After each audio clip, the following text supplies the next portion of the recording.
Content warning. This retrospective will be discussing a series of games that include a massive amount of flashing lights by nature of their subject matter. This is severe enough that each of the games includes a photosensitive epilepsy warning when you boot it up. This video includes footage of these games. If you suffer from photosensitive epilepsy, you should not watch this video.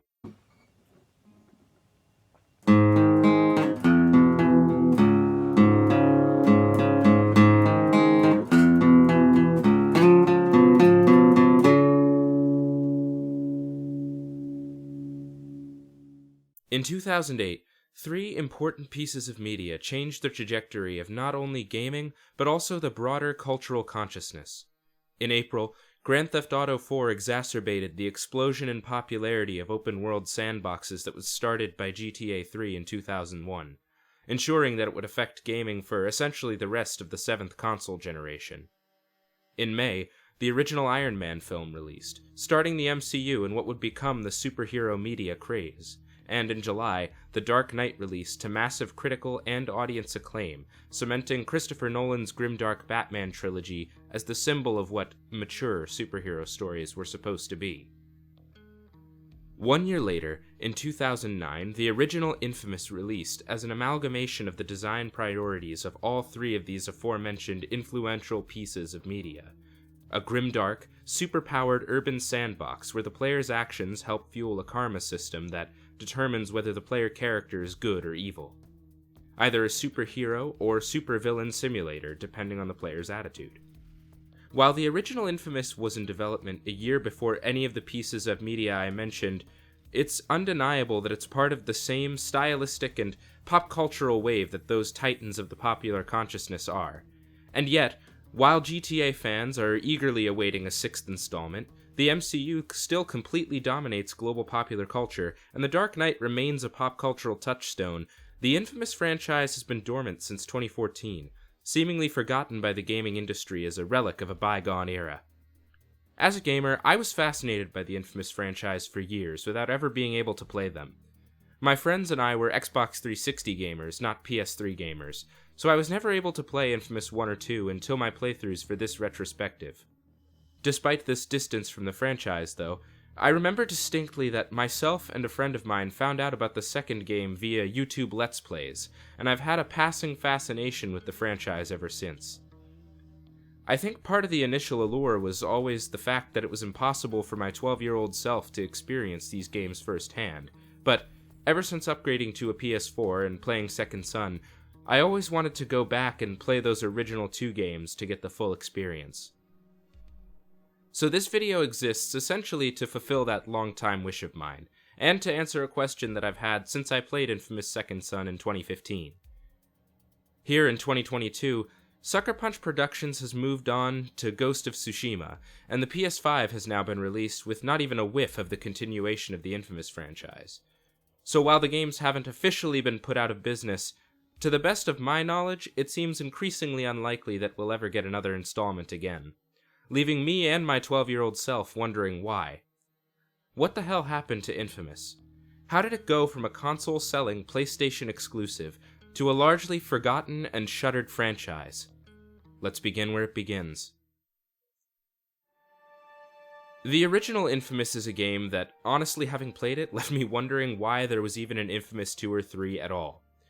It's not a bad game per se, but just mediocre in a lot of ways, and has a noticeable lack of polish for a AAA title.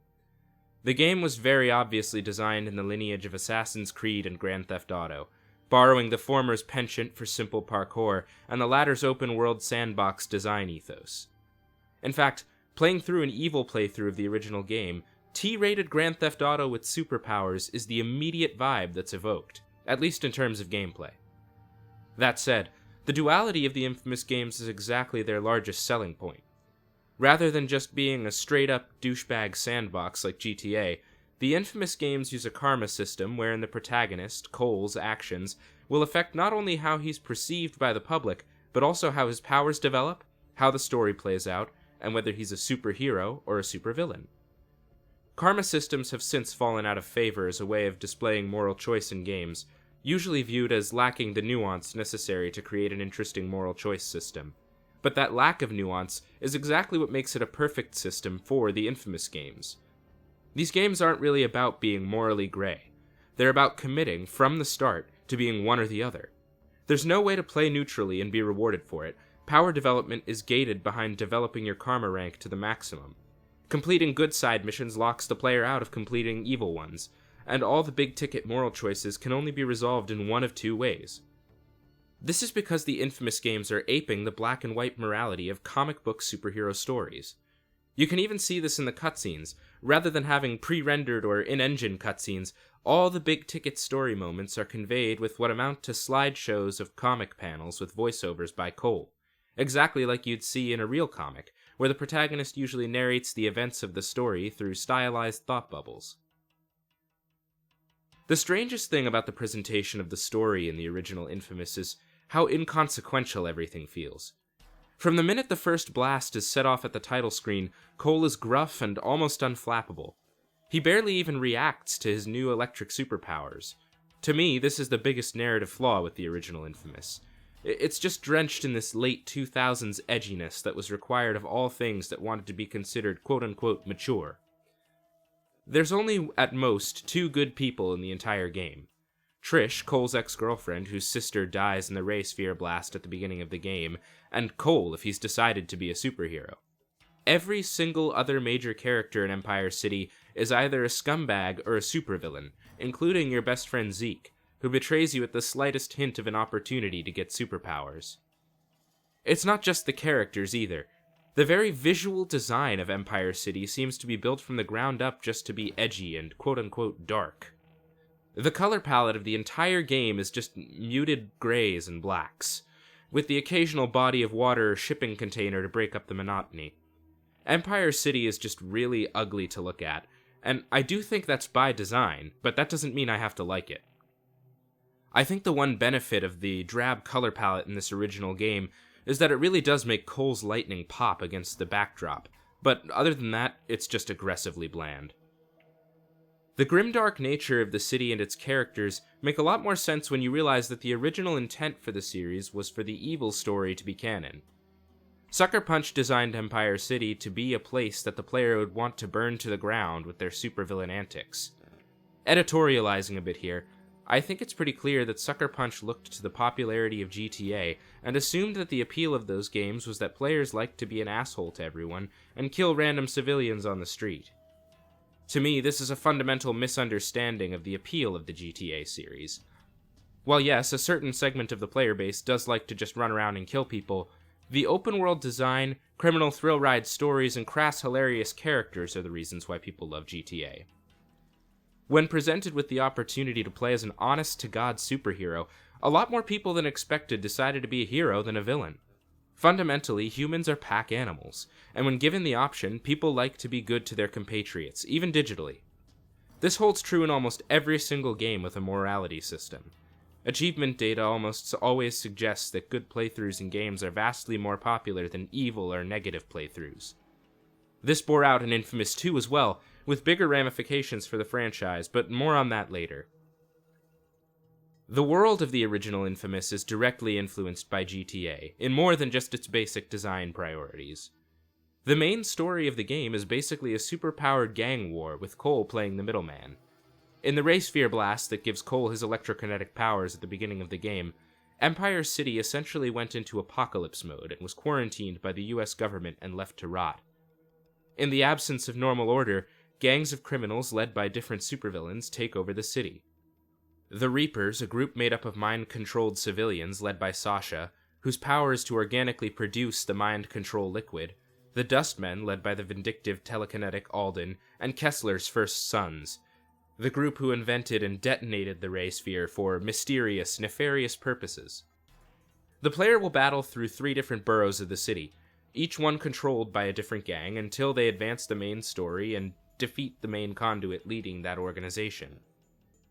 Speaking of conduits, let's talk about the Infamous universe's proprietary superpower system. Infamous is basically X-Men crossed with GTA. Given individuals have the potential to become conduits should their latent conduit gene be activated by one of the numerous methods that the series shows over its running time. Conduit powers come in a variety of types, but the main style, and the style the player will always be put in the shoes of, are elemental conduits. People who have become attuned to a specific type of energy or matter. The activated conduits can then store that element in their body and send it back out into the world in the form of any of their developed superpowers, hence the name, conduit. In Cole's case, he's become capable of absorbing and manipulating electrical energy, which makes him quite the powerhouse, considering every single thing in the modern world runs off his element. This is what creates the basic combat rhythm of Infamous, which in the original game is the most interesting thing about it. A lot of it runs off of the basic third-person shooter mechanics that were very popular at the time, but instead of using ammunition, the player is limited by how much electrical energy they're currently holding, with each power besides the basic lightning bolt draining their pool a given amount. What really mixes things up is that Cole is surprisingly fragile for a superhuman, and his regeneration works a lot slower than in most other third-person shooters. The most effective way to heal yourself is to find an object in the environment and absorb electricity. This leads to combat encounters following a sort of glass cannon rhythm. The goal being to expend your electrical energy as much as possible in massive explosive bursts of power, and then recharge both your HP and energy at the same time, to make the most out of the power sources in the arena. This play pattern even plays into the morality system. There's a power called the Bio-Leech that lets Cole run up to any knocked down NPC and rip the electrical energy right out of their nervous system, killing the character but restoring Cole. The power is obviously an evil power, but it makes it so that doing evil really is a quick way to power, literally making evil actions restore it to the player. It makes Cole considerably more effective in combat, since you barely ever wind up having to look around for power sources. In my good playthrough, I died surprisingly frequently just because I was stuck looking around for a source of electricity when there was an enemy down and I didn't want to leech their energy to take on the evil karma. It's not just the ways you absorb electricity either. There are strong mechanical differences between the ways your powers develop on a good playthrough and an evil playthrough. As I said before, progression for most powers is gated behind advancing your karmic state to the highest possible level. There being 2 paths of 3 upgrade ranks for each power, each rank coordinating to a tier of the karma system. The more you invest in good powers, the more focused your powers become, gaining abilities that increase precision. For example, your electric rockets can become seeking, allowing them to avoid civilians and target enemies, and your side quest power is a charge beam that delivers an extremely powerful single-target shock. The more you invest in evil, however, the more your powers develop AoE effects. Grenades split into giant clusters, and you'll develop a sustained arc lightning ability that indiscriminately branches across the battlefield. Doing evil like this also grants you experience much faster. When your powers feature AoE-type abilities that an evil playthrough grants you, it's extremely easy to create explosive cascades of electricity that lead to massive amounts of indiscriminate environmental damage, making it more likely that the player will subdue multiple enemies at a time. When a player kills more than one enemy with a single power, they're granted a considerable amount of bonus experience, letting them cash in on new powers much faster, especially early in the game. Another way in which evil is a quick and dirty path to power. The unfortunate thing about the original Infamous is that the player's karmic state doesn't really have any effect on the story. Outside of ambient dialogue from a few characters, the main story is almost entirely unchanged. There are no main story missions that are modal depending on karma, and especially in the late game evil playthrough, certain missions can feel very out of character for Cole to be participating in. A perfect example of this is the Alden in Chains mission. About 2/3 of the way through the main story, the police capture Alden, the telekinetic conduit who leads the Dustmen. No matter what your karmic alignment is, you'll have a mission where you and Zeke work together with the police to try to get Alden extracted by the FBI. In a good playthrough, this mission makes a lot of sense. Cole's a hero, of course he's going to help Alden get arrested. I wish this mission had been swapped for something that made a bit more sense on the evil playthrough. By the time this mission comes along, the player will have been at maximum evil karma for some time already. I think it could have been cool to replace this mission with something a bit more appropriate for an evil character, like maybe assaulting the police station to assassinate Alden, to get him out of Cole's way for a rise to power. There are other examples of missions that I don't think an evil Cole would take on. but most of them are blanketed with the fact that Trish is giving Cole the quest, so he's just trying to do them to make her look upon him more favorably. Even the cutscenes are pretty much entirely unchanged. There are only 2 cutscenes that actually feature modal elements, and most cutscenes don't even go so far as to change Cole's lightning color from the default blue if he's evil. This lack of polish is exactly what I was talking about at the start. I mean, seriously, how much extra effort would it have taken just to consistently change the color of Cole's lightning in cutscenes given the player's karmic alignment? It's not even like they treat the lightning coloration as though it's non-canon. In 2 cutscenes that are exclusive to an evil playthrough, they do change the color from blue to red. They just don't bother to make it consistent across the board. In fact, not even the ending cutscene changes based on the player's karma. This is somewhat understandable, considering that the game has to reveal that Kessler is Cole's future self and that the Beast is coming and whatnot, but I was left feeling somewhat cheated that the ending was almost completely the same except for the post-credits scene, which just gives a quick voiceover by Cole themed to the karmic alignment the player has chosen. It's not just the cutscenes, too. The in-engine character animations in the original InFAMOUS are abysmal, even by the standards of the time. For reference, Assassin's Creed 2 was released in 2009 as well, and the quality of animations there is much higher. The facial animations are so bad that sometimes it looks like a sprite snapping to different still images. Even critics at the time noted the lackluster quality of the in-engine animations, so I'm not alone in noticing this. The game also lags considerably on the very console that it was exclusively designed for.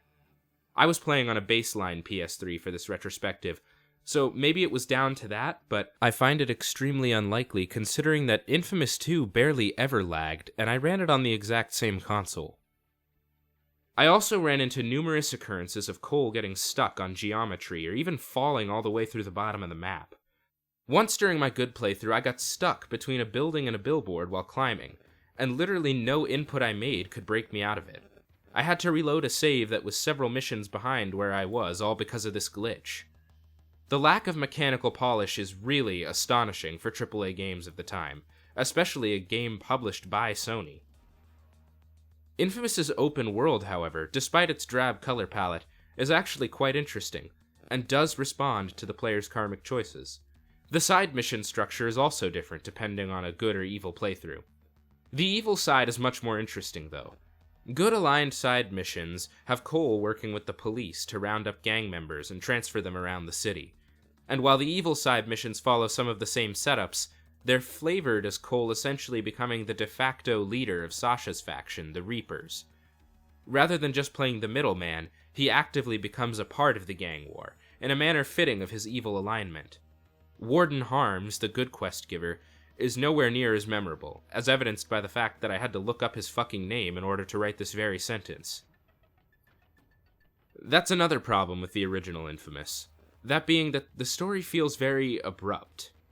Before I said that the biggest narrative flaw was the inherent over-edginess of the story, and that's true, but the original InFAMOUS had this very strange feeling of abruptness that I don't think you can really fully understand without playing the game for yourself.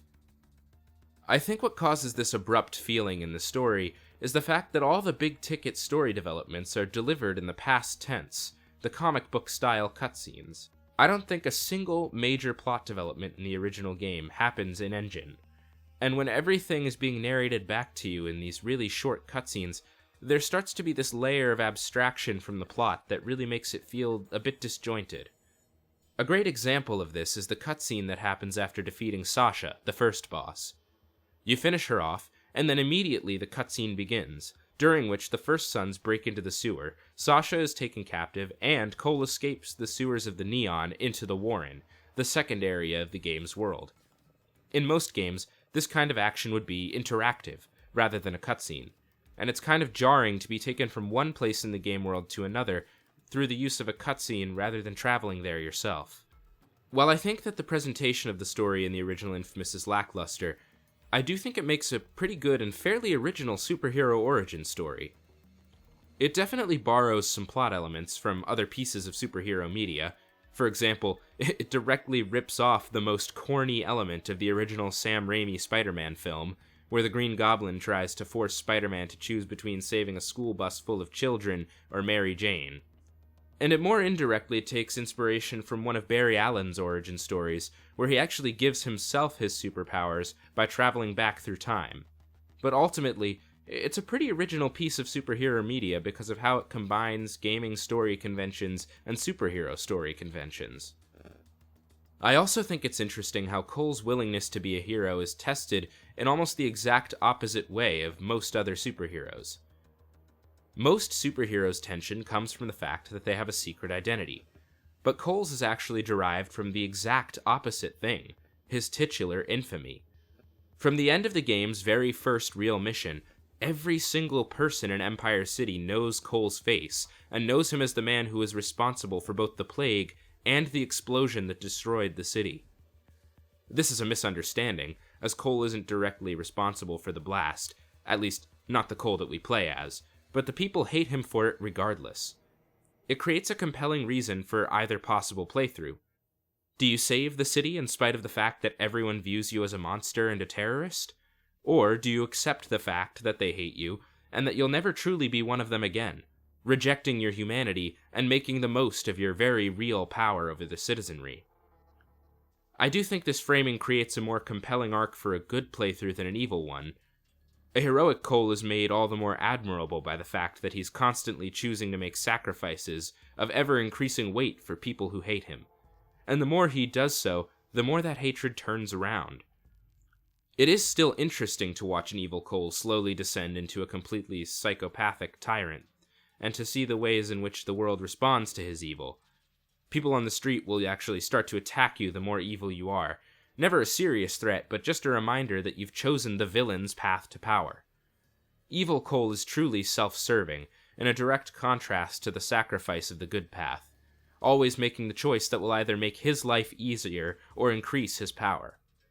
He even actively detonates a second ray sphere in the middle of the city in hopes of doubling his power.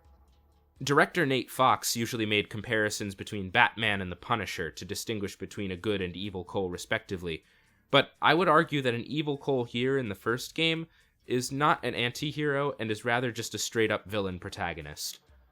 Cole's journey on a good playthrough is a superhero origin story, and his journey on an evil playthrough is him climbing to the top of the shit heap, ruling the city through fear and massive power. I'd liken an evil Cole more to a member of DC's Suicide Squad rather than the Punisher, a chaotic evil villain who's doing some heroic actions because he's under duress, and is trying to get something he wants out of it. There's even a similar framing device, in that he's following the orders of a mysterious, no-nonsense government agent, Moya, a strong parallel to DC's Amanda Waller. I think it's worth it now to take some time to talk about the original Infamous's open world. Infamous is a product of a time in gaming when it felt like literally every game that wasn't a multiplayer first-person shooter was absolutely required to have an open world. It was kind of viewed as a shortcut to player agency in the late 2000s and early 2010s. Linear game design was viewed as a sort of thing of the past, and inherently inferior. While I massively disagree with this sentiment, and have for some time, I think it really shows in the original Infamous. The side missions feel kind of tacked on, copy-pasted throughout the world. This isn't just a problem with the original Infamous, it's more of a problem with open-world games writ broadly. Side content often feels like there's no real incentive to engage with it. Infamous 1 tries to address this by the inclusion of the aforementioned alignment-based side missions, which grant not only karmic progression, but also karma-specific powers based on how many you complete. Some of the karma-specific side content does actually feel substantial, and is worth engaging with. I mentioned before the gang war mission, but there's also missions where you either defend or break people out of the police station. Or a notable evil side mission where you and a group of Reaper minions assault a police station that's actually a considerable undertaking. Most of the neutral side content, however, isn't really that interesting, and doesn't really draw you to engage with it, amounting to just short missions where you kill a couple of enemies or find a hidden package of blast shards. Infamous the First, however, is notable as an open-world game for not including fast travel at all. Most open-world games will provide the player with ways to jump around the world, bases or some other kind of landmark where the player can jump to with a quick loading screen. Infamous instead asks the player to make the journey to anywhere they want to go, creating a much more interesting level of immersion. Rather than just fast traveling with a loading screen, players use Cole's powers to get around more quickly. Throughout the world, there are power lines strung along rooftops and large elevated train rails that the player can grind along at a high speed with the induction grind ability. About a third of the way through, the game also introduces the static thrusters, a power that lets Cole glide through the air for a few extra seconds at a faster speed than he could walk, reducing the amount of time spent moving between the wires as you glide from one to the next. These traversal abilities and their progression throughout the story serve two excellent purposes. They make you feel more in touch with Cole as a character, since you get to feel the way he moves around the world rather than just zipping about and skipping travel time. And they make the progression of Cole's superhumanity feel all the more real, as your relationship with the world itself literally changes along with the development of Cole's powers. These traversal powers are the best part of the original Infamous's open world, and I think that Sucker Punch realized that as well, since they significantly expand upon them in Infamous 2. Traversal powers also let the open world play a real part in major missions. There are several missions where you get to essentially participate in a high-speed chase across the city because your traversal powers make it possible to keep up with fast-moving vehicles. It kind of brings to mind the feeling of something like Insomniac's Spider-Man, where you chase down cars while swinging from Spidey's webs, only Infamous was released almost a decade earlier. It's one of the ways that the game really leverages its premise to the fullest. The open world also features collectibles in the form of blast shards and dead drops, both of which I like, considering that the former expands the player's mechanical power by increasing your pool of stored energy, and the latter expands upon the game's lore, telling the story of John White's time infiltrating the First Sons, who are easily the most interesting of the three major gangs in the game. This creates a really interesting feeling of exploration, where you'll be gliding along the rails and then maybe hear the chittering sound of a dead drop in a satellite dish. So you stop there and grab it, and then you maybe see a blast shard off a couple feet in the distance, so obviously you just go jump off and grab that, and ultimately you'll feel an actual real level of progression simply from traveling through the world to your next mission. All in all, the original Infamous feels more like a proof of concept for a proprietary superhero game than anything else. I would make the comparison to Portal and Portal 2. The original Portal was short, and essentially served as a software demonstration for what would eventually become Portal 2, the vastly expanded game that is still regarded as one of the best ever made to this day. The same feels true for Infamous 1 and 2. The series here in the original game still feels like it's a fledgling concept, and trying to find both its narrative and mechanical footing. The story itself is literally an origin story for the main character. Once the concept was proven and met with financial success in the original game, Sucker Punch had the green light to take the series further, and expand and improve upon the original concept. And that is what leads us to Infamous 2. Booting up Infamous 2 immediately after playing the original game is like the difference between night and day.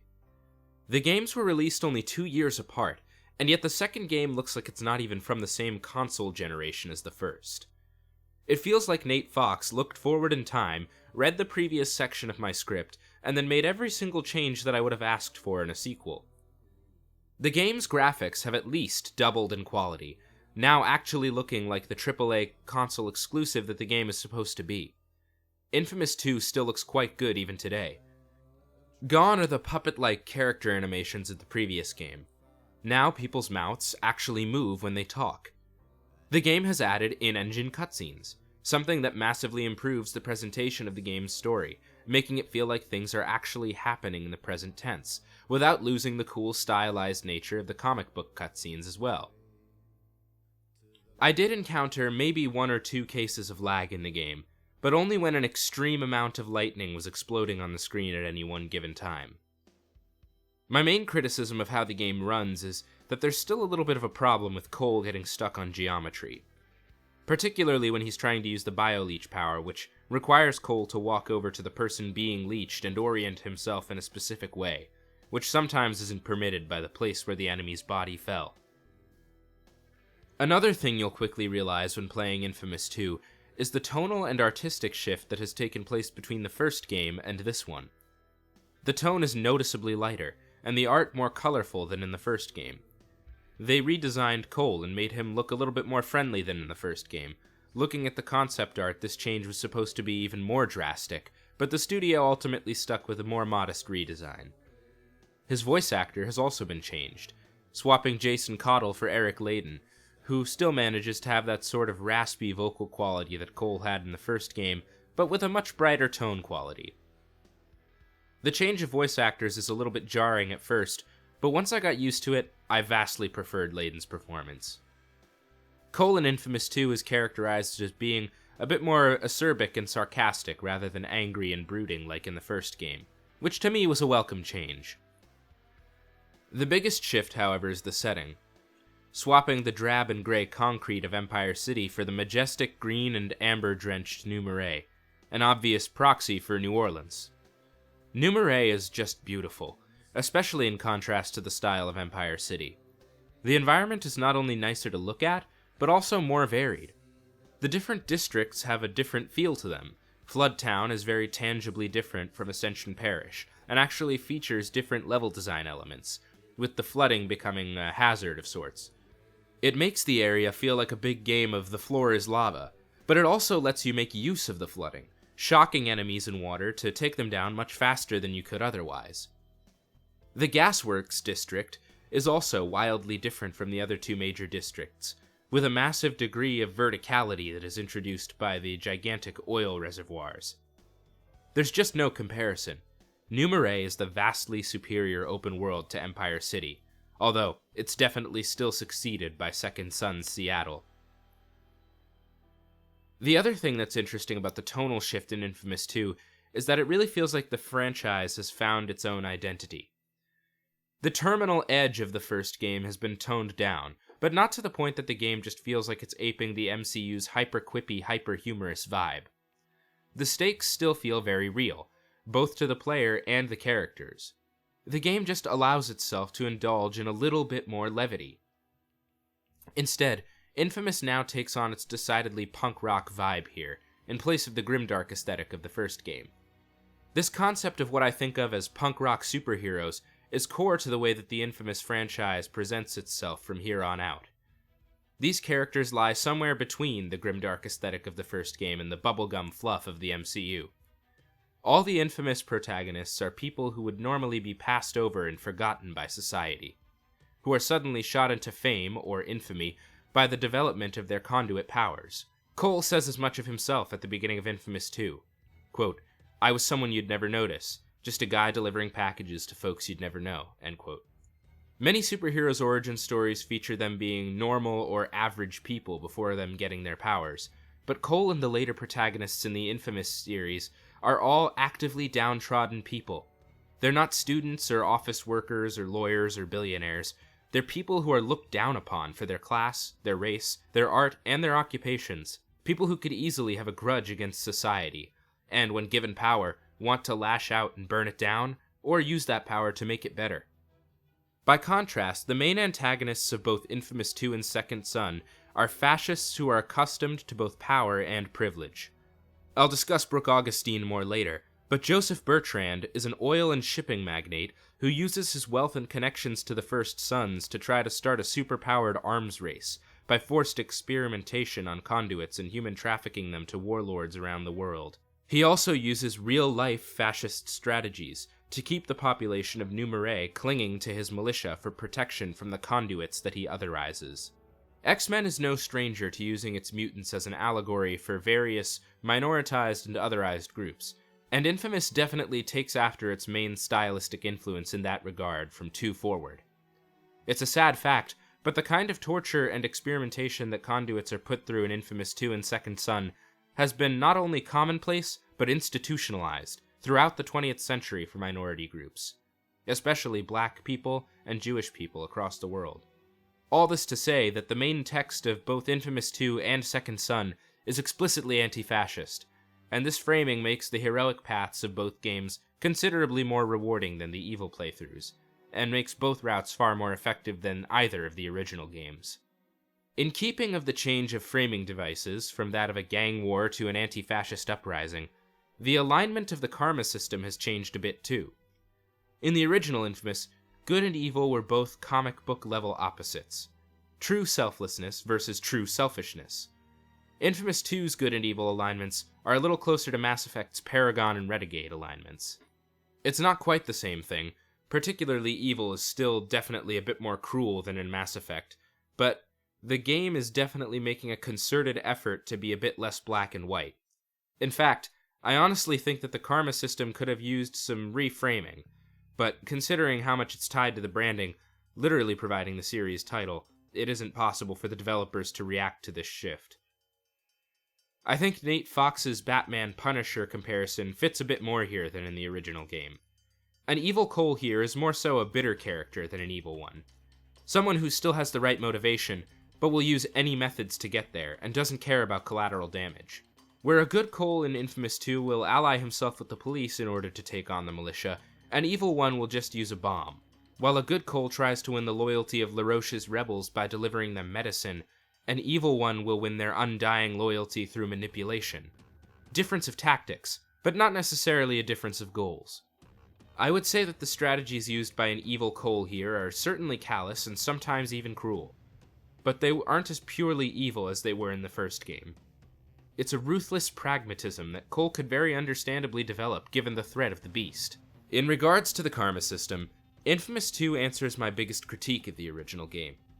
The main story now has a point at each of its 3 major arcs where the player must choose between 2 karmically aligned main story missions. The cutscenes are still largely the same, but now the player's karmic approach is reflected in the methods by which the story progresses. It's a great workaround for the conundrum of how to make player choice feel real, while not having to make 2 completely different games. Power progression is also tied to karma again, with evil getting more explosive and collateral damage powers, and good getting more precise powers. The main difference is the way progression is dealt out. Now powers are gated behind performing a given stunt a specific number of times. Stunts are combat tricks that give more XP than a normal takedown. For example, using the environment to kill enemies, or getting a kill while climbing something.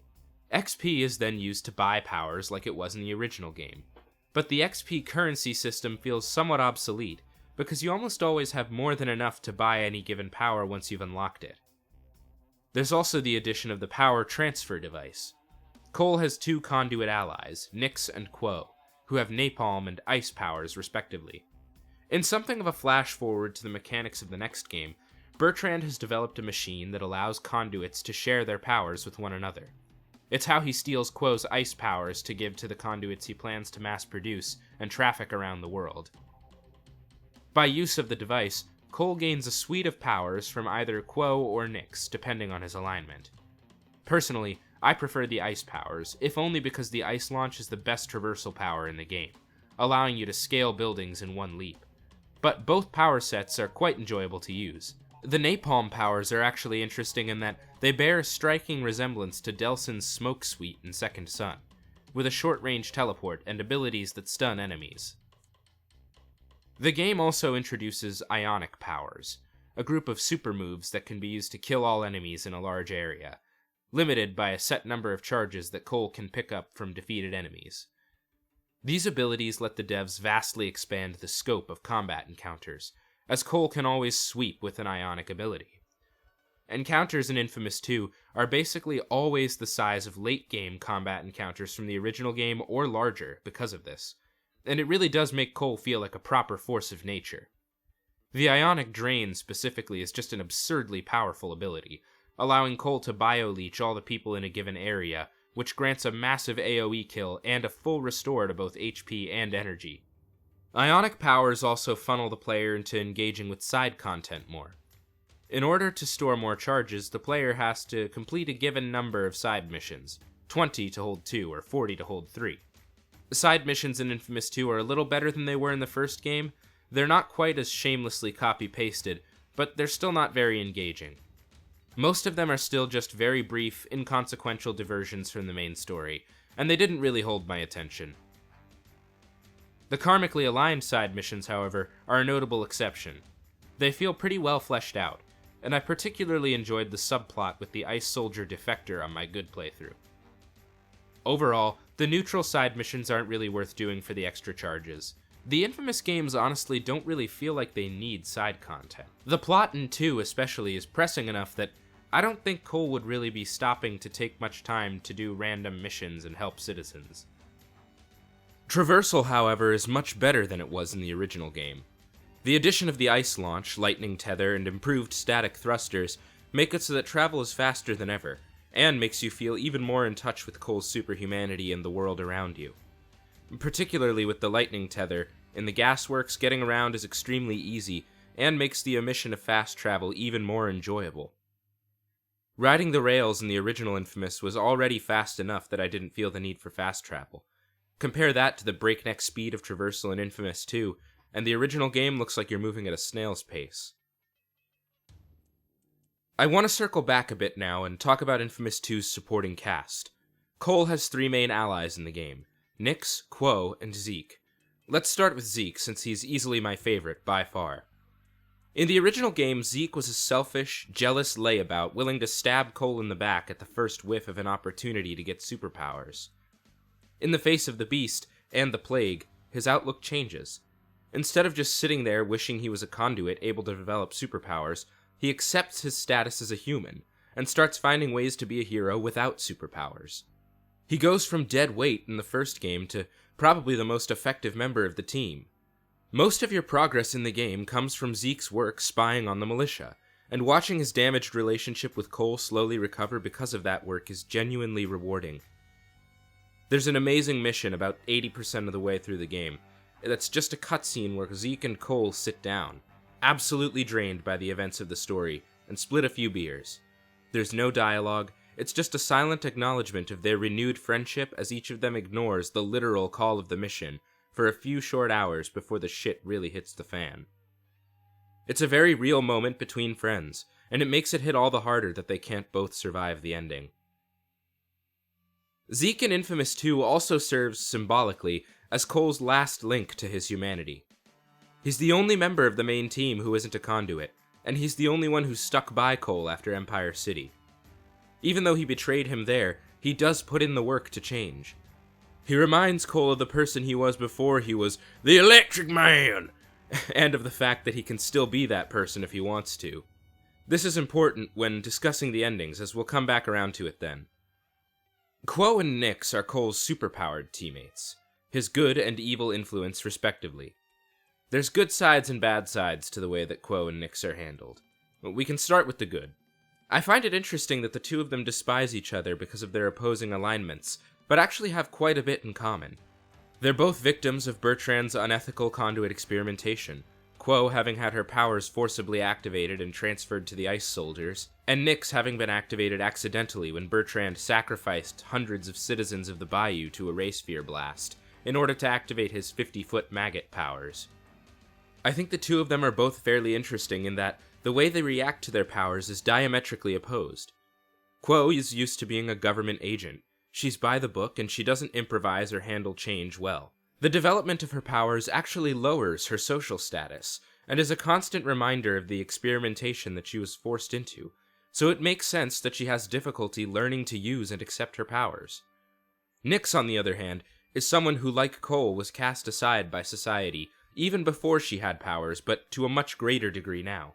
Her community was viewed as so worthless that Bertrand sacrificed them to the ray sphere without anyone giving a damn.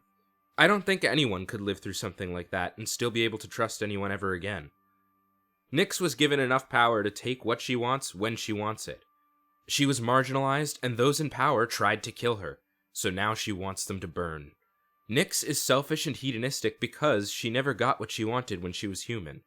And she's careless towards human life because none of them ever cared for her. She knows what it's like to be hated, so she accepts it as a fact of life and tries to make the most of it now that she can. These are some genuinely interesting characters and conflicts, so it's unfortunate that the game makes this into a weird-ass love triangle. Yes, in probably its strangest creative decision, Infamous 2 makes Quo, Nyx, and Cole into a weird pseudo-love triangle in a way that feels pretty sexist. Both Quo and Nyx's designs are pretty hypersexualized, which isn't necessarily a bad thing. I can certainly understand wanting to see hot people be hot in fiction. I'm no Puritan. It's just that coupled with the fact that the two of them are constantly portrayed as being catty towards one another in some very petty ways, that makes things feel like somebody on the writing team really didn't have a very high opinion of women. There's also the fact of the power transfer scene. This one is just bizarre, and definitely still sexist. The power transfer is treated by the game as a weird proxy for a sex scene. I honestly would have just preferred a sex scene. It's just such a strange plot development to see Nyx and Quo fighting over who Cole takes power from, and whoever you don't choose being jealous. I think this was done so that Sucker Punch could imply sex without risking their T rating, but it was not worth it. It felt so awkward just watching them all argue about it, and I would have rather they just fucked off screen. Infamous 2 also makes more obvious something that's a running trend throughout the series, and that is a weird villainization of sexuality. Every one of the main titles have evil-aligned characters being flirtatious and sexually open. Sasha was an example of this in the first game, but it's most exemplified here in Infamous 2. Nyx is very clearly portrayed as somebody who enjoys being promiscuous, which isn't a problem in and of itself, but the game constantly seems to show this as being an evil-aligned trait. And Quo even calls Nyx the pervert, directly slut-shaming her in a way that honestly feels a little racist, too. The whole series has this attitude of women who engage in sexual activity being aligned to the evil side. It happens in Second Son, too, since Delsin has sex with Fetch in the evil playthrough. I'm no gender studies professor, but I can certainly tell that this is a weird, sexist villainization of sexuality. Let's expand on that while we're here. Infamous 2 is a game that has a multi-racial cast, which is great, but I think that it's also a bit suspicious that both of the major black characters in the game are evil-aligned. I do think that both Nyx and John are pretty well fleshed out characters, with real motivations for doing the things they do in the story. John is basically planning a genocide against all normal humans, but the only reason he's doing it is because he believes it's the only way to save anyone at all from the plague, and all available evidence does seem to prove him right. Nyx is also portrayed as a sort of stereotypical sexualized voodoo witch archetype. Her design has some pretty racially stereotypical elements. I don't know whether the way she speaks would be viewed as problematic, as I'm from the Northeast, so I'm not sure whether her speech patterns are accurate to any particular culture or not. But I also know that American creative teams, especially prior to the mid-2010s, tended and still tend not to really do their research on these kinds of things. So I'm inclined to believe this is racist stereotyping. If I'm wrong, please feel free to correct me. As I said, I don't have any experience in this directly. I tried looking for articles from people with more knowledge on the subject, but I didn't really find anything conclusive. I want to talk now about the final choice. The interesting thing about the final choice in Infamous 2 is that, with the information given, the evil choice is correct. John, the NSA agent who supposedly died in the first game, has become the Beast, a conduit with power over ray field energy.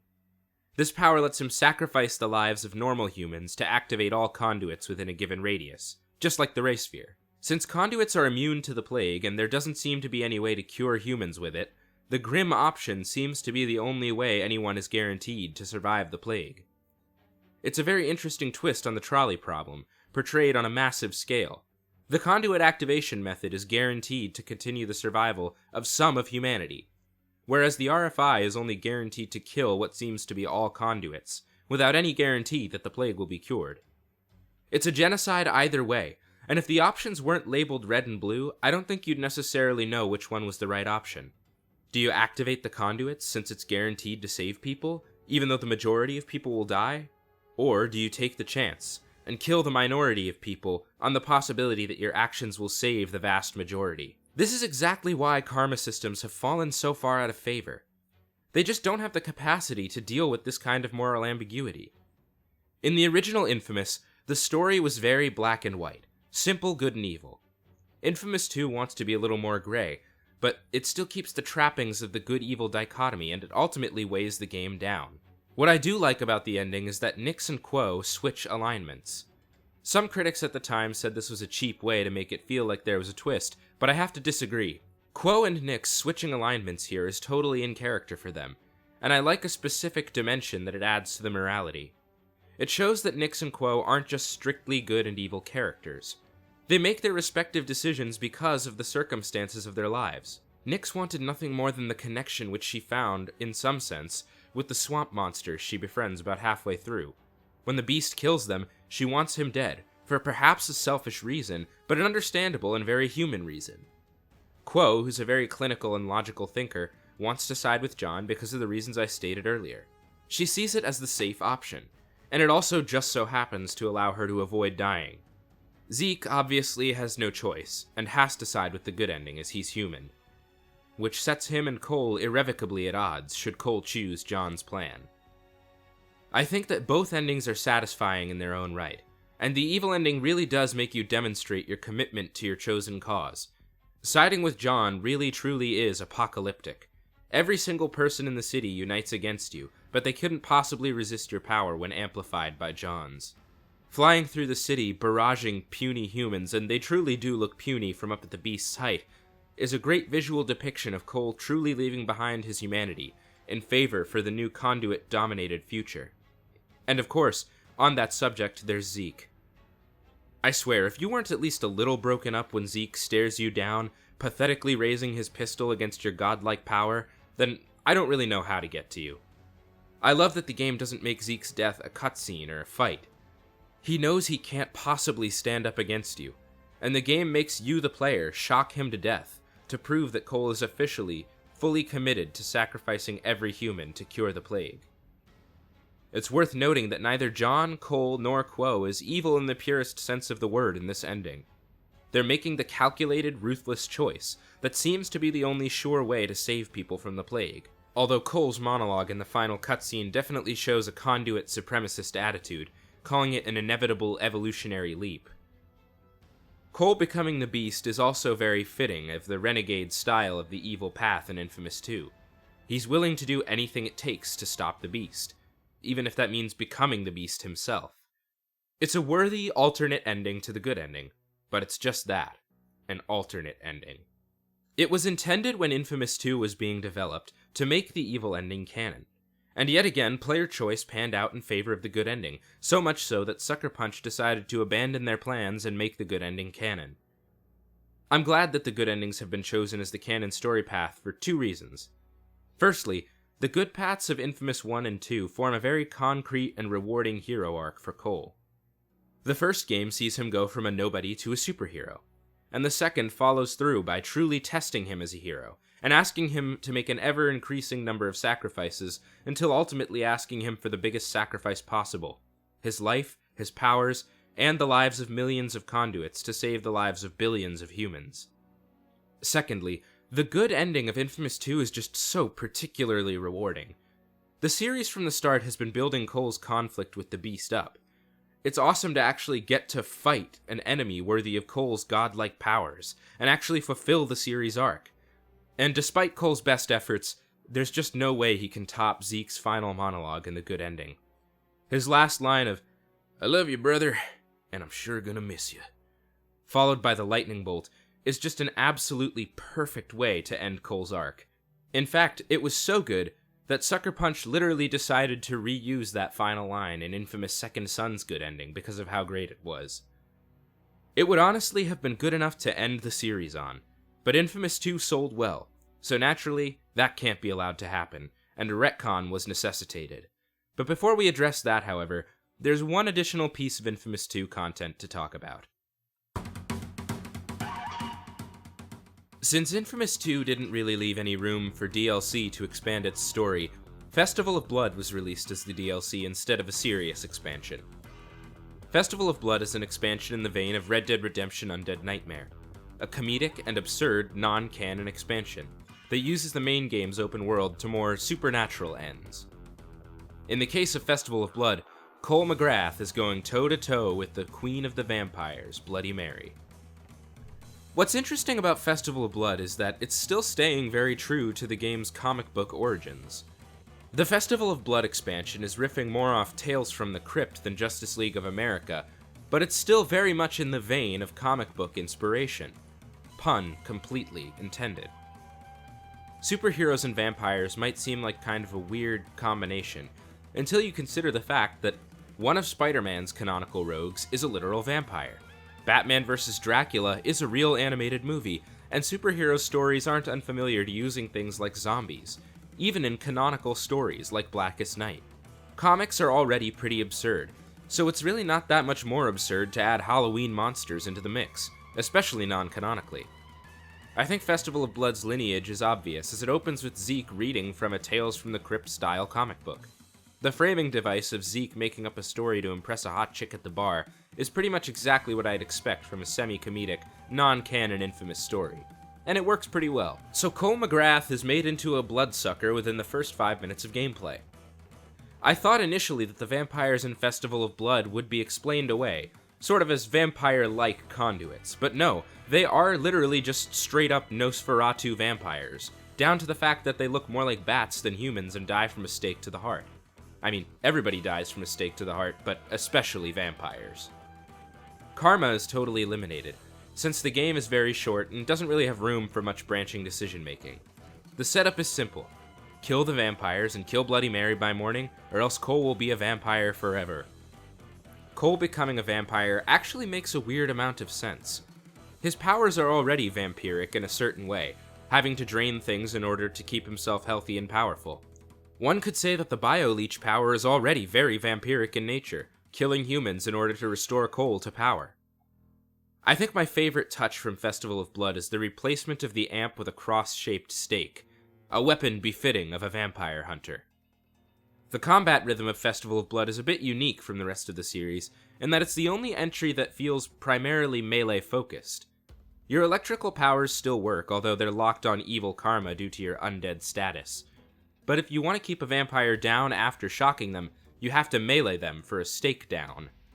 This means that melee is often just more efficient, as special hits will kill vampires instantly and permanently. The karma meter is taken up by Cole's new blood meter, which is used to fuel his vampiric superpowers. The main one is his vampiric flight, where he turns into a swarm of bats, quickly using up blood, but also being able to travel insanely fast and instantly kill vampires if he crashes into them. But there's also the vampiric sense, which is basically a blood-fueled detective mode that lets you see glyphs that make a vampire dead drop series. Power progression happens on a simple scale where the more vampires you stake, the more powers you take. Stake 80 or so vampires and you'll get fully upgraded for the DLC, which is easy enough since they're literally everywhere.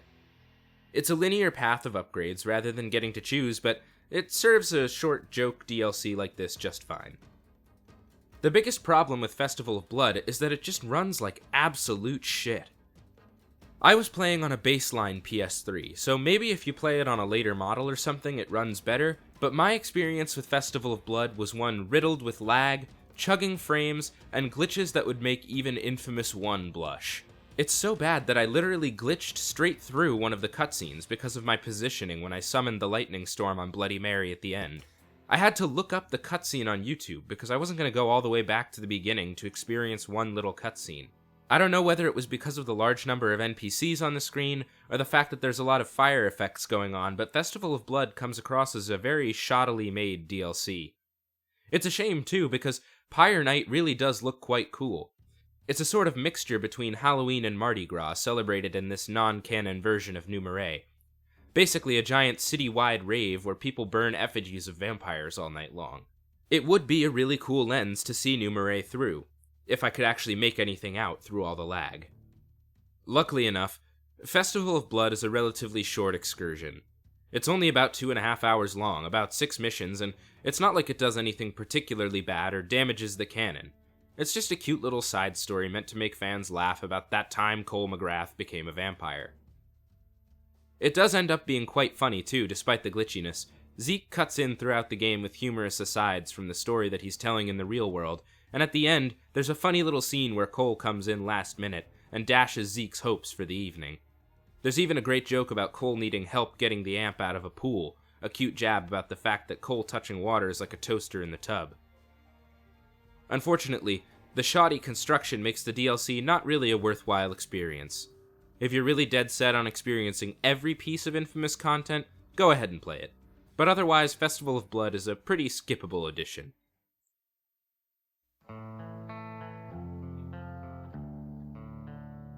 In the wake of Infamous 2's final choice, the franchise was in a very strange place. The series hero was dead, as were all conduits, and the major threat of the Beast. The canonization of the good ending basically made it so the franchise couldn't continue. Unless, of course, the infamous universe took a page out of comics' handbook in one final major way with a good old-fashioned retcon. It's revealed in a brief side quest line called Cole's Legacy that in actuality, while it seemed like all conduits were killed by the RFI, only about 90% were killed. I'll say it right out of the gate, I don't hate this retcon for a few reasons. Firstly, it doesn't undermine Cole's sacrifice at the end of Infamous 2, as he did sacrifice his life to stop the Beast. And secondly, it isn't really even that unbelievable. Small segments of populations often survive mass death events. Just look at how bacteria are evolving to resist antibiotics that we use to fight them. And lastly, it allows the world of Infamous to develop in a very interesting way that wouldn't be possible otherwise. In the wake of the Beast's rampage down the East Coast in the second game, the world of Infamous now has widespread knowledge of conduits. The cat's out of the bag, and the world has to react to the visible truth of superhumans in their midst. Superhumans who just so happen to be created by the monster that killed what probably totals to millions of people. With the number of conduits in existence being so severely reduced that humans have the massive advantage of numbers, conduits become exactly what mutants are in X-Men, an institutionally scapegoated and persecuted minority. Immediately following the Beast's rampage, the US government founds the Department of Unified Protection, a fascistic branch of the military not unlike the Gestapo, that begins locking up conduits, now rebranded bioterrorists in a sort of Orwellian touch, in Curden Cay, a Guantanamo Bay-esque extrajudicial prison. The DUP is actually very interesting as a fantasy organization, recruiting all conduit positives from other branches of the military, and using the same methods as Bertrand's power transfer device to make them into concrete forced conduits. Because of this sort of military standardization of superpowers, they can build military fortifications in a matter of days and completely take over entire cities. I also love that all of their advanced technology runs off of blast shards. The DUP really feels like a legitimate way that the government might react in the wake of the events of Infamous 2, and their fascistic purpose and behavior gives even a heroic Delsin ample justification to engage in some superpowered violence against them and the structures they build. With the 7-year time skip also comes a new protagonist. Cole is dead. Say hello to Delsin Rowe. As the second protagonist in the series, Delsin bears a lot of weight on his shoulders. Infamous 2 Cole particularly was sort of an iconic character, at least as far as PlayStation 3 exclusives go, and it was always going to be tough to follow him. Luckily, I think Delsin succeeds quite well. He fits perfectly into the series' archetype of the punk superhero, even more so than Cole with his grunge aesthetic, all flannels and denim and chains. When the game begins, Delsin is a self-described small-town delinquent. He's a graffiti artist who regularly gets arrested by his own brother, Reggie, the straight-laced town sheriff, because of his artistic vandalism. The first few minutes of gameplay introduce him to us perfectly, setting up his resentment of Reggie in the initial graffiti minigame, and his relationship with Betty, a grandmother-type figure for him and his brother since their parents' passing, that sees the best in Delsin despite his frequent arrests. It gives us a nice status quo to upset with the fateful crash that will result in Delsin's dormant powers coming to life. I think the best thing about Delsin is that he really does feel like he could go either way morally at the start. In an evil playthrough, his actions could be looked at as dismissive and abusing Betty's kindness, whereas in good playthroughs, he's more of a thief with a heart of gold archetype. Both of his paths of development are believable, though. Delsin is also a Native American character, although how well this representation is handled is, at best, highly debatable. Let's address the elephant in the room right away. While Troy Baker, Travis Willingham, and Karen Austin give great voice performances as their respective characters, none of them are Native American actors, despite playing characters of Native American descent. This is just straightforwardly wrong. It's a kind of colorblind racism that has since fallen out of vogue. And it's a huge missed opportunity to offer work to indigenous actors in a high-profile AAA title, something that is sorely lacking. Delsin and his family are also from a fictional tribe, the Akomish, which is an obvious failure and a missed chance to really research and consult and represent accurately one of the real indigenous tribes of the Seattle area. I don't think that Sucker Punch were trying to be racist here. The characters of Delsin, Reggie, and Betty are all great. And they're all clearly meant to be positive examples of indigenous representation. It's just that this fails because of liberal colorblindness. When approaching representation, especially of indigenous peoples, who come from thousands of different nations, each with their own separate histories, cultures, and beliefs, care must be taken, and detailed research is a necessity. Unfortunately, those things just aren't present in Second Son's portrayal, and that makes it so that the game's representation of indigenous people can easily play into the racist cliché of viewing indigenous peoples as a monolithic group, when that simply isn't the case. While at the very least, the game didn't use the name of a real indigenous tribe without taking proper care to make sure that that tribe was being represented correctly, it still doesn't deliver with this fictionalized approach. What is interesting about Second Son's choice to star an indigenous protagonist is the obvious parallel that's drawn between the denial of basic rights that conduits are subjected to in Second Son and the historical scapegoating and genocidal war crimes committed against indigenous people by the US government. There's a scene early in the game where villain Brooke Augustine is introduced and sadistically tortures Delsin and the entire tribe. It's a very effective villain introduction, and gives ample motivation to want to shit-stomp her face into the concrete she controls. But there's also this strong parallel that this is something the US government has a long historical track record of doing to indigenous peoples. The game has this very interesting subtext of a member of a wronged indigenous tribe striking back at the US government that could have been very compelling, had Sucker Punch approached their representation more carefully. Augustine's actions in the opening serve as very effective motivation for Delsin in the full story as well. Her concrete shard torture leaves the entire tribe on the verge of death, all of them except Delsin because of his conduit status. Delsin's powers are unique in the series thus far, being able to absorb the abilities of any other active conduit by making physical contact with them. His ability also lets him peer into the mind of the targeted conduit in graffiti-style cutscenes that replace the comic book panel cutscenes of the previous game, which gives us a little more insight into the minor conduit characters he encounters throughout the game. These extra cutscenes are definitely necessary as well, as the supporting cast's roles are considerably smaller than in previous titles. There's only really two main cast members in Second Son, Delsin and Reggie. I feel that Delsin and Reggie are really enjoyable characters and endearing, even if they are a bit of a classic sort of buddy cop pairing. It's very clear that the two of them have a lot of love for each other, despite their opposing outlooks on life, and watching Reggie overcome his anti-conduit bigotry over time is pretty interesting. Reggie's a rigid proceduralist, and so it's very believable that he would swallow the government's anti-conduit scapegoating campaign whole cloth, until he's actually confronted with the fact that conduits really are just people. Reggie and Delsin's relationship is the heart of the story, so it serves the game well that the two of them have such a likable dynamic during their superpowered trip to Seattle. And what a trip it is. Second Son Seattle and the game in general are just absolutely gorgeous. I remember when I first booted up Second Son when it first came out. My dad saw the graphical capabilities of the game and commented on how shockingly good it looked, and that feeling still exists today. The game just has a million different beautiful particle effects when using the smoke power set, but all of the powers have been designed to look absolutely amazing. Neon particularly feels like it was deliberately designed as a graphical flex, with the colorful laser beams and gorgeous light speed running animation. Playing the original two games and then immediately playing Second Son really brings into stark relief just how big a graphical leap was made when moving from the 7th console generation to the 8th. Facial animations are in line with what you'd see in a high-quality animated film, even during gameplay. The puppet-like expressions of the first game seem absolutely ancient by comparison, but there's only 5 years between that game and this one.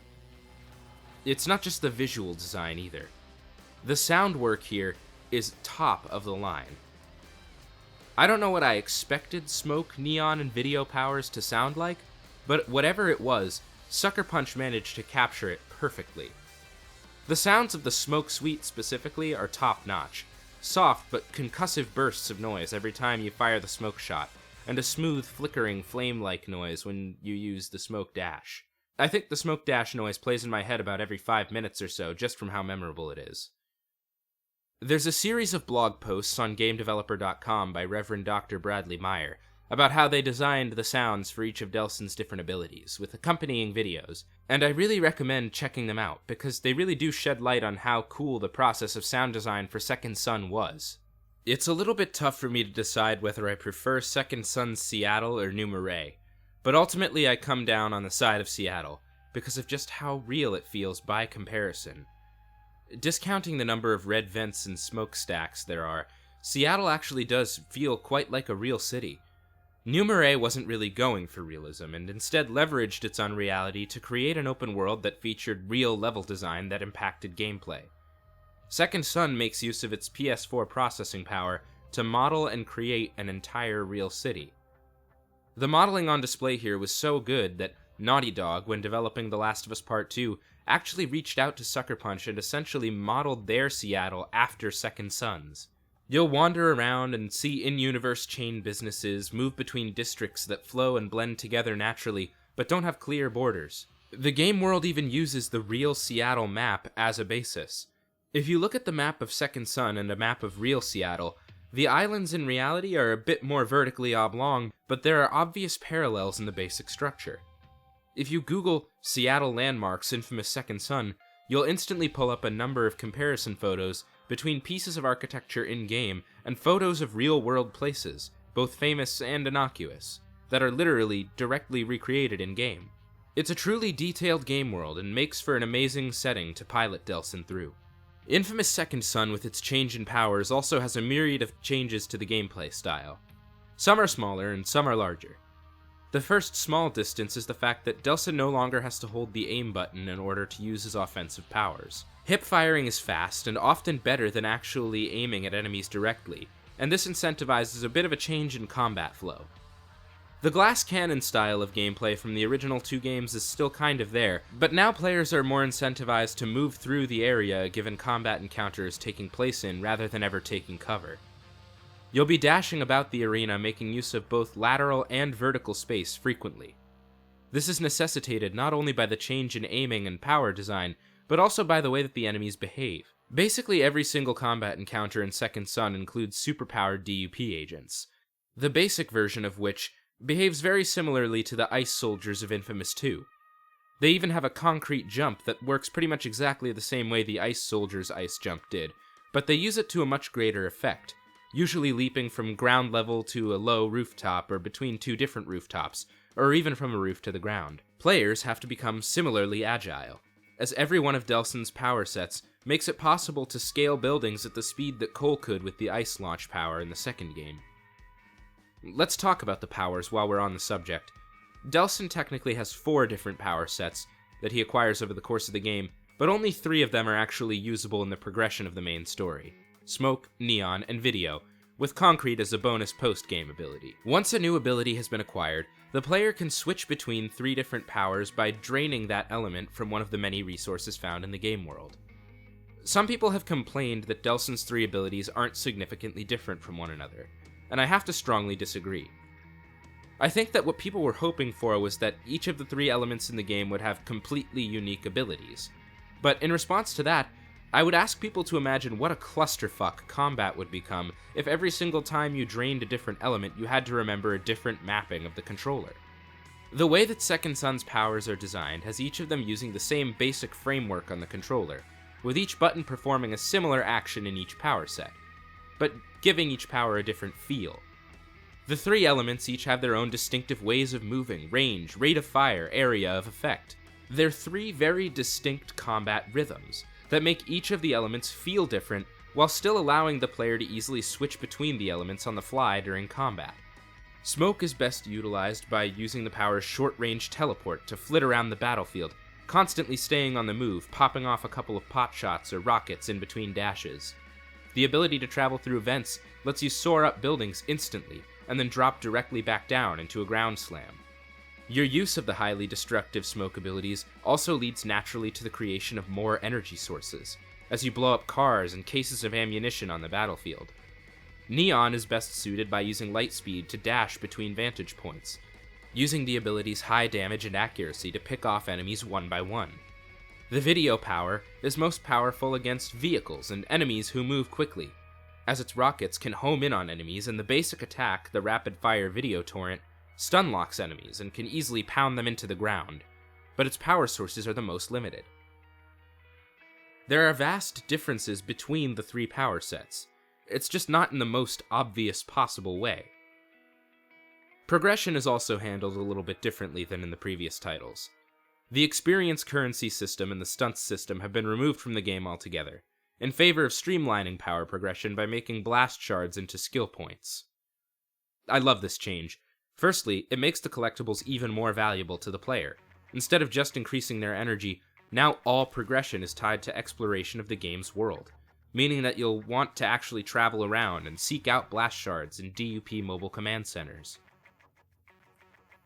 The mobile command centers also represent a shift in world design, from the GTA-inspired style to a style more reminiscent of Far Cry and other Ubisoft titles, with command centers serving as outposts and side activities contributing to a liberation percentage for each district. I think this structure makes more sense for the Infamous games rather than the GTA style of relatively short side missions, as it lends itself to the feel of a superhero game. You get a nice feeling of slowly dismantling the DUP's fascistic hold on Seattle, and it's a believable thing for Delsin to do on either karma path, as an evil Delsin is looking to usurp control from the DUP, while a good one is looking to liberate the districts of Seattle for more selfless reasons. I also love that the side activities let you get more in touch with Delsin as a protagonist, through his identity as a street artist. The graffiti minigames allow you to express Delsin's karmic state through his art, and whenever you play the District Showdown, he paints over the giant billboard with whatever you painted on top of the Seattle Space Needle. He even prank calls the DUP helpline every time, and has a different conversation with the operator. It's a great little gag, and it feels very in character, and kind of humanizes the DUP in an interesting way, as he and the operator develop a sort of mild rivalry. I personally vastly prefer this system of side content, and I don't really miss the side missions. It's notable that Second Son's world is the first in the series to include fast travel. Traversal is still very much a part of the game feel, each element has its own unique dash ability, but the most spectacular is easily Neon's light speed, turning Delsin into a high-speed torrent of neon and allowing for endless high-speed travel with an upgrade. But now, whenever Delsin clears out a district, it allows the player to fast travel to the location where they started the District Showdown. It's literally an exact replica of the Far Cry fast travel system, and I honestly never even felt like using it. It's still more fun and immersive to travel through Seattle using Delsin's powers than it is to just blink to a map point with a loading screen, and you actually get to experience Sucker Punch's beautiful Seattle map. While I don't miss the side mission structure writ broadly, I do, however, miss the karmically aligned side missions. In fact, the karma system as a whole feels like a vestigial organ to Second Son. There's less difference than ever between the good and evil aligned playthroughs. Aside from the color of Delsin's powers, the types of graffiti you paint, and the tone of exactly 3 missions, they're pretty much the same. Ironically, the evil playthrough specifically feels like an afterthought. After 2 games of trying their best to emphasize evil campaigns in the Infamous games, Sucker Punch has finally conceded, and put all of their eggs into the good basket. It legitimately feels like they wrote Delsin's hero arc out, and then just slapped together a half-assed villain arc because the series branding demanded it. It's sad, too, because, as I said before, Delsin could develop into both an evil or a good aligned character. The thing that really sold me on the idea that Second Son's evil playthrough is particularly underdeveloped is the scene where Augustine kills Reggie.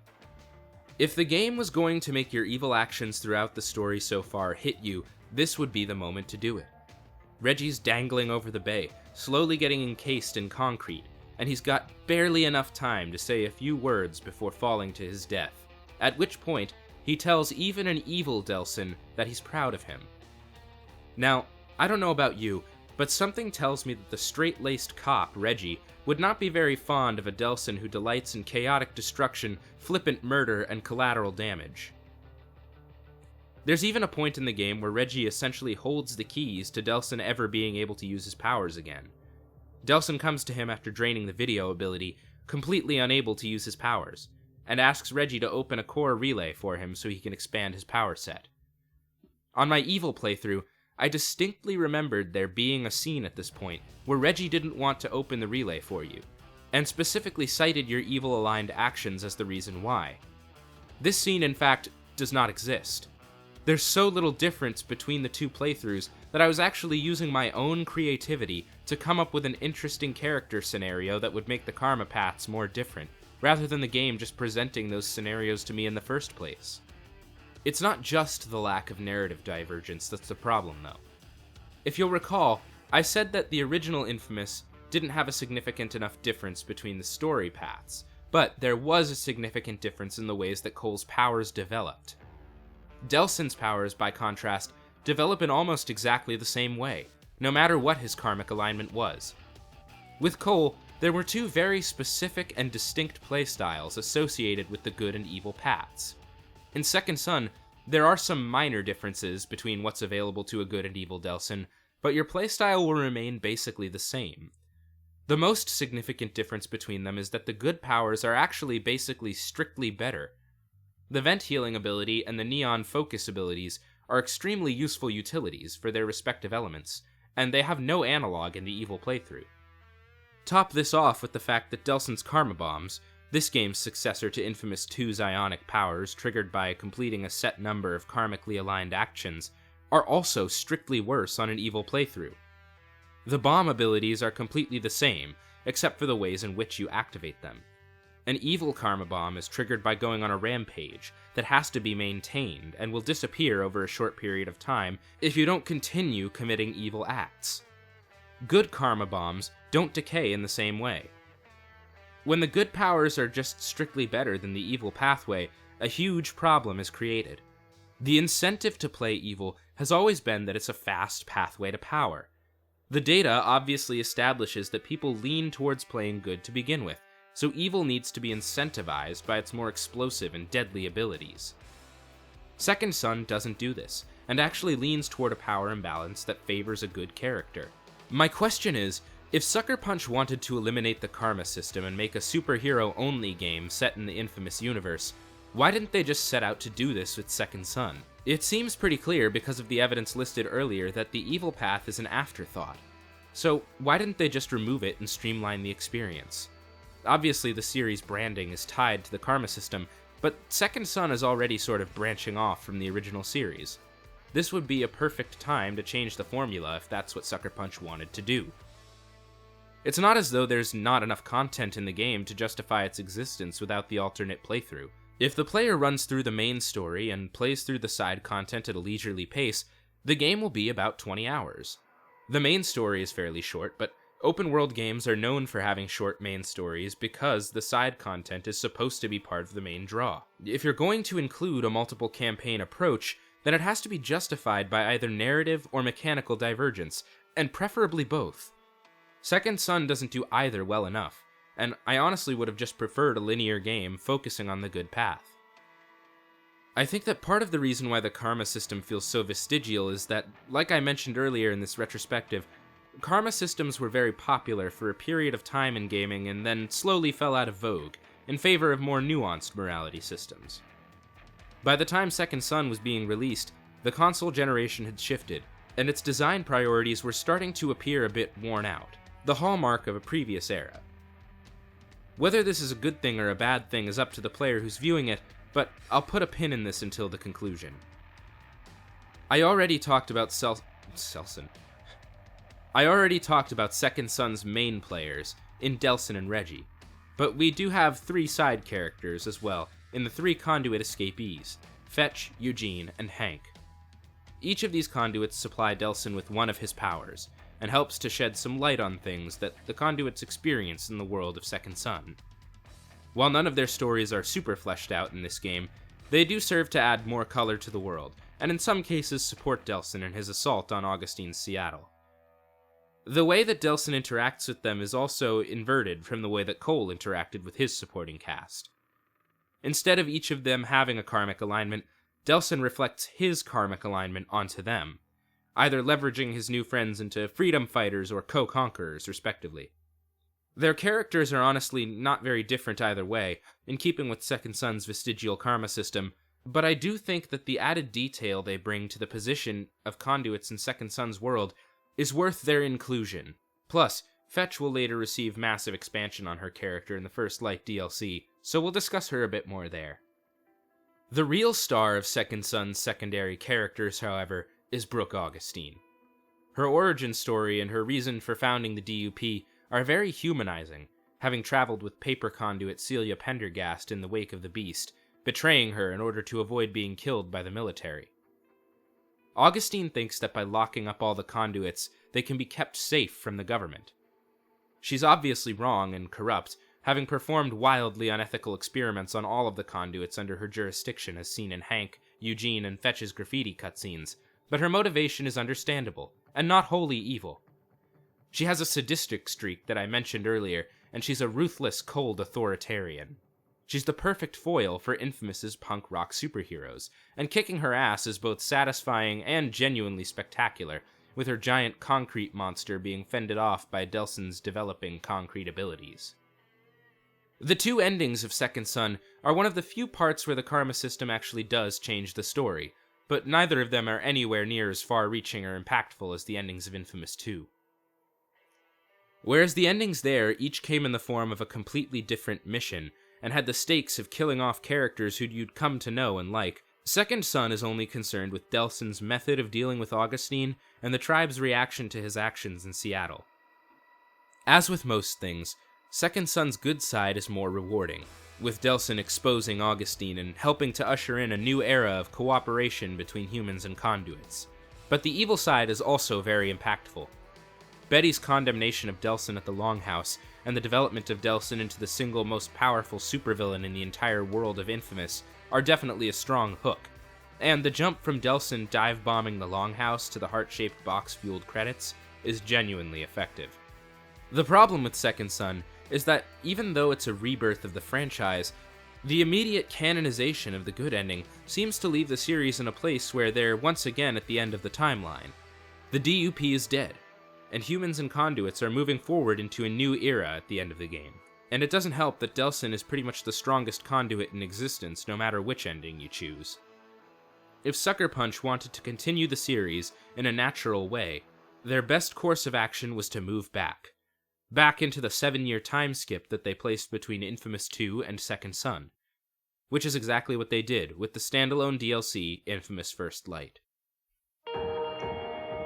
At time of writing, Infamous First Light is the final piece of Infamous content in existence, which is interesting because, as I said with the prior section, I think that it represents the best way the series could have continued after Second Son. First Light is a standalone prequel DLC for Second Son that follows Fetch from the main game. It was released shortly after the main game, and I would assume developed concurrently, since it uses assets from the main game and most of the same character models. Unlike Festival of Blood, First Light is a substantial, serious, and canonical addition to the series. Its story is about half the length of the main quest from Second Son, and it uses half of the open world from Second Son, allowing the player to free roam the first half of Seattle with Fetch's expanded Neon power set. It's also far more polished than that prior expansion, featuring none of the tremendous lag that Festival of Blood was prone to. First Light is a real, polished expansion that adds to the main game in a really effective way. To me, the DLC feels like it was a proof of concept for where the Infamous franchise could have gone after the ending of Second Son. Rather than following a singular protagonist, turning into sort of an anthology series, following various conduits on the run from the DUP during the 7-year time skip that was left between Infamous 2 and Second Son. First Light tells the full story of what players saw in Fetch's graffiti cutscene from the main game. The story of how she was led to accidentally kill her brother Brent and get caught by the DUP. By nature of its being a prequel, you know the conclusion from the start, and the plot is in the journey and the detail it adds to the world, rather than the destination. I think the most interesting aspect of the game story-wise is the fact that it lets players get a look at Curden K, the extrajudicial conduit prison, and what really went on there. The main game revealed that Augustine was trying to use Curden K to in a warped way, protect conduits, and the story of First Light is framed through her interrogation and training of Fetch. From the start, I think this is pretty interesting. In the main game, we really only got to see Augustine's public face. First Light shows more of what's going on behind the scenes during the time she was running Curtain K, and it shows that her true loyalties lay with her fellow conduits, despite her failure to advocate for them in a helpful way and her cruel and unusual treatment of them. You really get the picture of somebody who started all this for a specific, misguided reason and lost herself because of it. I think that Augustine is pretty much the most interesting character in the franchise, being a sort of mirror of Bertrand from the second game, outwardly being a self-hated conduit and inwardly being a conduit supremacist. I'm always keen to see more of her. She could have been a very interesting narrative throughline, had the series developed in the anthology style that I suggest it could have here. This game being Fetch's story, however, it serves to vastly expand her characterization in a great way. When you see what she's gone through over the course of this DLC, it becomes very clear why she is the person she is when Delsin meets her in Second Son. Fetch, like the other two InFAMOUS protagonists, is somebody who was falling through the cracks of society, but in an interesting inversion, this happened after she gained her powers. The development of her abilities made her and her brother homeless, and wound up with them both becoming addicted to what seems to be heroin. Fetch in this story is pretty much an anti-hero, being forced to work for the drug trafficking organization that Delsin helps her crush in the main game, under the threat of Brent's murder. The plot traces her development from hiding her powers and running away from everyone to being the absolute murder machine that she is in the main game, and her goal of saving Brent the whole time makes what we all know is going to happen all the more tragic. The framing of Fetch's missions in the First Light campaign actually brings the series full circle in an interesting way. If you'll recall, the first InFAMOUS was framed as a superpowered gang war. That framing has been brought back here, as Shane, the sleazy scumbag holding Fetch's brother prisoner, is using her as a superweapon in a gang war against the Akurin gang from the main campaign's second island. They were driven out of the other half of Seattle by Fetch in First Light. The world design doesn't return to that GTA style, it's more just the last vestiges of the series' original GTA inspiration popping up for one last ride here in the last title. First Light's version of Seattle is pretty much the same as Second Son's, it's just largely missing the DUP. They do show up as enemies from about the halfway point of the story onward, but they aren't a fixture in the world in the same way that they are in Second Son. Fetch has a few different open-world side activities, and her progression is still largely driven by collectibles, but the main difference is that First Light's lumens present something more of a platforming challenge rather than a collectathon. There are tons of lumens just floating around First Light's game world, some that you can easily just jump and grab, and some that require more careful positioning of Fetch and the use of neon clouds to enhance her light speed. Since there are no longer DUP district showdowns, fast travel has been removed again, but you won't really miss it. The neon clouds make it possible to traverse the half of Seattle that the game takes place in very rapidly, and upgrades to Fetch's power set make it even easier. Fetch's neon powers also develop in slightly different ways from the ones Delsin uses in Second Son. Her precision ability will highlight different weaknesses on each enemy, rather than just the same couple points since the karma system has been eliminated. And you can upgrade her abilities to both fire rapidly and refill her time and precision when enemies' weak points are struck. This makes the combat rhythm a little bit different from the neon rhythm in the main game, but that's necessary considering the fact that neon's the only power available here. First Light is the first canon entry in the InFAMOUS series that doesn't feature the karma system. And honestly, I think it proves my point about the karma system being largely vestigial to Second Son. First Light honestly feels a little bit more focused of an experience than Second Son, since Sucker Punch just stuck to the story path they wanted to produce and provided the player with one consistent upgrade path. This in microcosm is what Second Son would have been had the team elected to remove the karma system during the development of that title. The equivalent of karma bombs is just fueled by defeating enemies, and it feels good to be able to access all the best upgrades in the game regardless of how you're playing. It feels when playing it like this is how the franchise would move going forward. Pick a conduit and decide on what their power is going to be.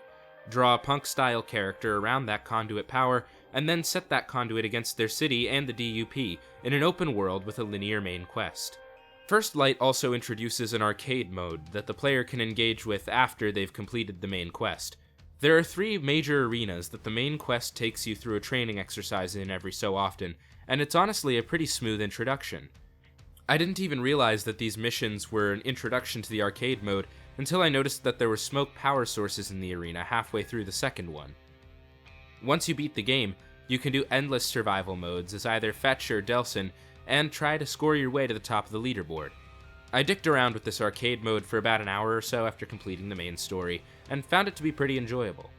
Nothing strictly necessary or earth-shattering to introduce to the series, but if you enjoy Infamous Second Son or First Light's combat rhythms, then it's a fun diversion, and a nice little way to get more out of the game. Unfortunately, there's not really a ton more for me to talk about with First Light. There are very few characters, the story isn't the most engaging thing in the world, and the side activities are largely similar to the main game. It's basically just more Second Son, which, if you liked Second Son, that's going to be a good thing. I had a good enough time with the DLC, but I kind of wish I'd played it before Second Son, as a prologue rather than a prequel. The ending of First Light leaves off pretty much exactly where Second Son begins, and I think experiencing the stories linearly might have enhanced the story of Second Son, while experiencing them non-linearly kind of makes First Light feel a bit anticlimactic.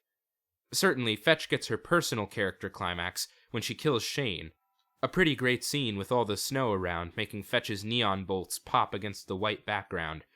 But I, as a player, wasn't really able to shake the fact that I'd already experienced Second Son's climax, where Fetch plays a much smaller role.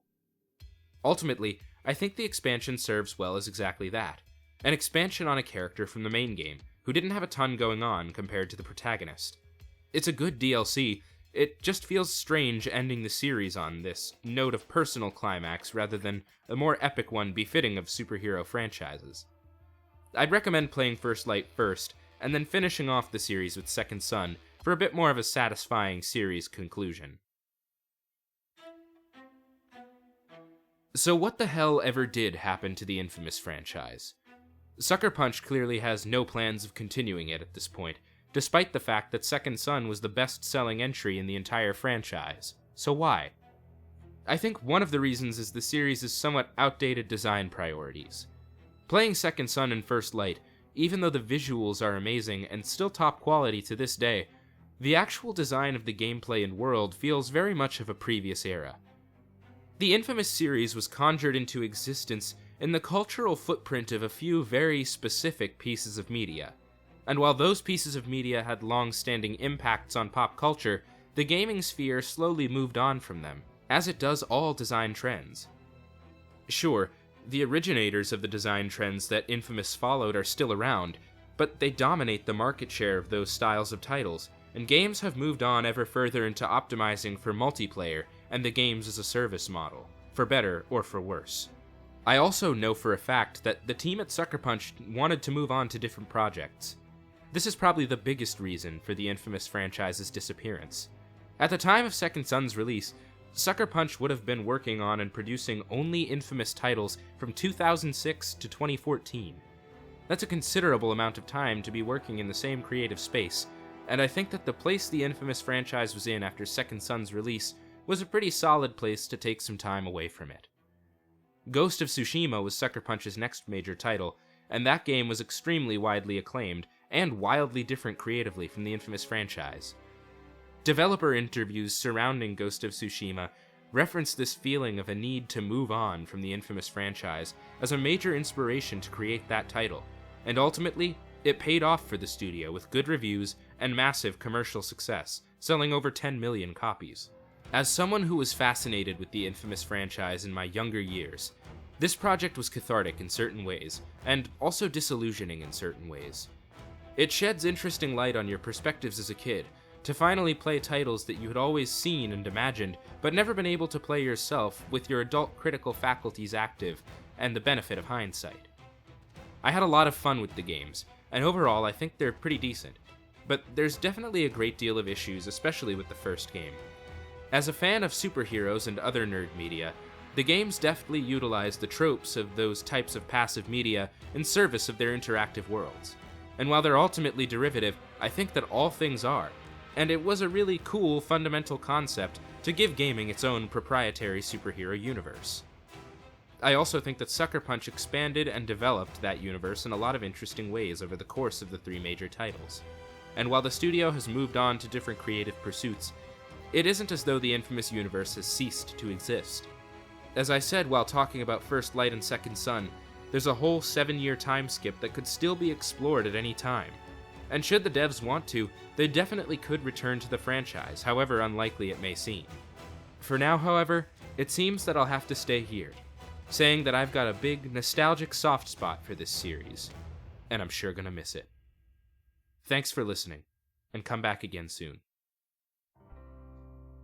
Before I go, I want to clarify the goals of my channel moving forward a bit. The Persona project took me several months, simply because of the sheer length of those JRPGs, but my ultimate goal for this channel is to produce a new essay every month or so. This one took a month, including a brief fiasco where my PS4 bricked itself and I couldn't play First Light.